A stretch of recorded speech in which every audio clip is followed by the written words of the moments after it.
안녕하세요. 매일 아침 말씀 묵상에 오신 여러분을 진심으로 환영합니다. 새해 풍성한 하나님의 축복이 여러분의 삶에 함께하기를 소망합니다. 1월 1일 수요일, 부름 받은 자는 많으나 선택된 자는 적음. 생각할 문제, 혼인잔치 비유는 우리에게 어떤 교훈을 주는가? 누가 천국에 들어갈 자인가? 오늘 우리에게 주는 교훈은 무엇인가? 예수께서 다시 비유로 대답하여 이르시되 천국은 마치 자기 아들을 위하여 혼인잔치를 베푼 어떤 임금과 같으니 그 종들을 보내어 그 청한 사람들을 혼인잔치에 오라 하였더니 오기를 싫어하거늘 다시 다른 종들을 보내며 이르되 청한 사람들에게 이르기를 내가 오찬을 준비하되 나의 소와 살찐 짐승을 잡고 모든 것을 갖추었으니 혼인잔치에 오소서라 하였더니 그들이 돌아보지도 않고 한 사람은 자기 밭으로 한 사람은 자기 사업하러 가고 그 남은 자들은 종들을 잡아 모욕하고 죽이니 임금이 노하여 군대를 보내어 그 살인한 자들을 진멸하고 그 동네를 불사르고 이에 종들에게 이르되 혼인잔치는 준비되었으나 청한 사람들은 합당하지 아니하니 내 거리 길로 가서 사람을 만나는 대로 혼인잔치에 청하여 오라 한대 종들이 길에 나가 악한 자나 선한 자나 만나는 대로 모두 데려오니 혼인잔치에 손님들이 가득한지라. 임금이 손님들을 보러 들어올새 거기서 예복을 입지 않은 한 사람을 보고 이르되 친구여 어찌하여 예복을 입지 않고 여기 들어왔느냐 하니 그가 아무 말도 못하거늘 임금이 사원들에게 말하되 그 손발을 묶고 바깥 어두운 데에 내던지라. 거기서 슬피 울며 이를 갈게 되리라 하니라. 청함을 받은 자는 많되 택함을 입은 자는 적으니라. 본문 속에서 혼인잔치를 통하여서 우리에게 어떤 교훈을 줍니까? 여기 혼인잔치의 집은 천국을 나타냅니다. 천국은 마치 혼인잔치를 베푼 어떤 임금과 같다고 했습니다. 누구든 오라고 초청하였지만 사람들이 여러 가지 핑계를 대고 거절하고 심지어 보낸 종들까지 잡아 모욕하고 죽였기 때문에 임금이 군대를 보내어 그 살인한 자들을 진멸합니다. 그리고 길거리에 나가서 만나는 대로 사람들을 초청합니다. 초청할 때 왕은 예복을 주고 초청을 합니다. 그런데 어떤 사람은 그 예복을 입지 않고 들어왔습니다. 임금이 손님들을 보러 왔을 때 예복을 입지 않은 사람을 보고 네가 어찌하여 예복을 입지 아니하고 여기 들어와 있느냐고 물을 때에 그는 아무 말도 하지 못하고 쫓겨나게 되었습니다. 그리스도의 혼인잔치 비유에서 왕이 아들을 위해 결혼식을 준비하고 신하들을 보내 결혼식에 초대받은 자들을 불렀으나 그들이 오려하지 아니하였습니다. 왕이 여러 번 신하들을 보내 그들을 불렀지만은 그들은 왕의 초대를 무시하고 심지어 신하들을 죽이기까지 했습니다. 그것은 구약에서의 이스라엘이 하나님께서 보낸 선지자들에 대한 그들의 행실을 비유적으로 묘사해 주고 있습니다. 그래서 왕이 그 나라를 그들을 진멸했던 것처럼 하나님의 뜻에 불순종한 이스라엘이 북방 이스라엘은 아시리아에 남방 유다는 바벨론의 포로로 잡혀가는 수모를 겪게 됩니다. 그리고 왕은 길거리에서 손님들을 초청합니다. 선한 사람이나 악한 사람이나 다 초청하는 것은 이 신약시대의 복음의 초청을 이야기합니다. 그런데 우리가 생각해야 될 것은 혼인 예복은 왕이 먼저 보내었다는 것입니다. 그 예복을 입고 오면 되는데도 불구하고 그 예복을 입지 않은 사람이 있었습니다. 예복을 입지 않은 사람, 그들은 예수 그리스도를 믿지 않은 사람을 의미합니다. 자기는 자기가 가지고 있는 옷이 왕이 준 예복보다 더 좋다고 생각을 했기 때문이었을지도 모르겠습니다. 자기 의로움, 자기 자랑 속에 빠져있는 사람입니다.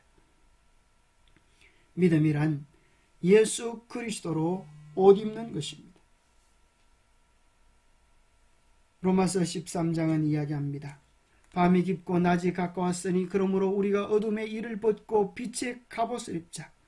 낮에와 같이 단정해 가고 방탕하거나 술 취하지 말며 엄난하거나 호색하지 말며 다투거나 시기하지 말고 오직 주 예수 그리스도로 옷 입고 정욕을 위하여 육신의 일을 도모하지 말라 하십니다. 예수 그리스도로 옷 입는다는 것은 예수 그리스도를 마음의 주인으로 모시고 주님을 드러내는 삶을 살아라는 말씀입니다.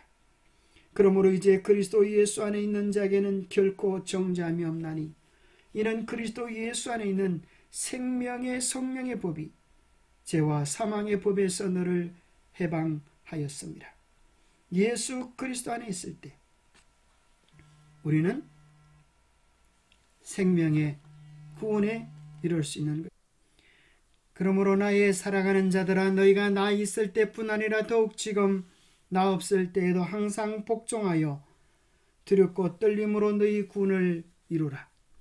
예수님을 마음에 모시고 주님의 뜻대로 살아가는 매일의 삶을 유지하기를 주님께서 원하시는 것입니다. 이 말씀은 무엇을 의미할까요? 선택받은, 즉 택감을 받은 자는 주님의 혼인잔치로의 초대를 받아들인 사람입니다. 이 비유에서 부르다와 초대하다로 번역된 단어는 헬라어 칼레오이며 최종적으로 택함을 받은 자인지를 결정하는 것은 초대에 기꺼이 수락했는지의 여부입니다. 사실 하나님은 모든 사람을 혼인잔치에 부르시는 분이십니다. 그러나 우리는 누구라도 그분의 사랑을 거절할 수 있습니다. 자유는 사랑에 필수적이지만 하나님은 누구에게도 사랑을 강요하지는 않으십니다. 슬픈 일이지만 우리는 하나님과의 사랑의 관계를 거부할 수 있습니다. 그러나 예수님을 마음의 구주로 영접할 때 우리는 하나님의 자녀가 될 수 있고 또 우리가 마치 죄를 짓지 아니하는 것처럼 주님은 우리를 받아주실 것입니다.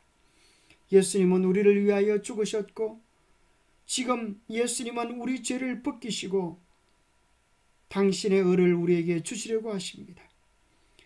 우리가 자신을 주님께 바치고 예수님을 우리의 개인의 구주로 받아들이면 우리의 생애가 아무리 악하였을지라도 예수님의 공로로 인하여 우리는 의롭다 하심을 얻게 됩니다.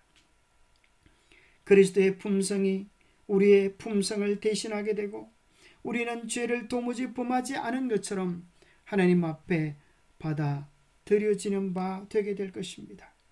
예수님을 우리의 마음의 구주로 영접하지 않으시겠습니까? 그럴 뿐 아니라 예수님과 더불어 함께 살아가십시오. 우리의 마음에 예수 그리스도를 주로 삼아 거룩하게 할 때에 우리는 더욱 분명히 주님의 복음 안에서 누리는 축복들을 얻을 수 있습니다. 이뿐 아니라 그리스도께서는 마음을 변화시키신다. 그는 믿음으로 말미암아 그대의 마음 가운데 거하신다. 그대는 이 그리스도와의 연합을 믿음으로 말미암아 또는 그대의 마음을 항상 그에게 바침으로 말미암아 유지해야 할 것이다. 그대가 이렇게 하는 동안에는 그는 그대의 원하고 행하는 것을 당신의 기쁘신 뜻대로 하게 하실 것이다. 그러므로 그대는 이제 내가 육체 가운데 사는 것은 나를 사랑하사 나를 위하여 자기 몸을 부리신 하나님의 아들을 믿는 믿음 안에서 사는 것이라고 말할 수 있게 될 것이다.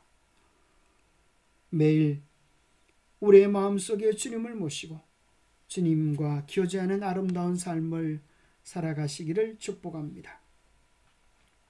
인침을 받는 자는 적음, 청함을 받은 자는 많되 택함을 입은 자는 적으니라.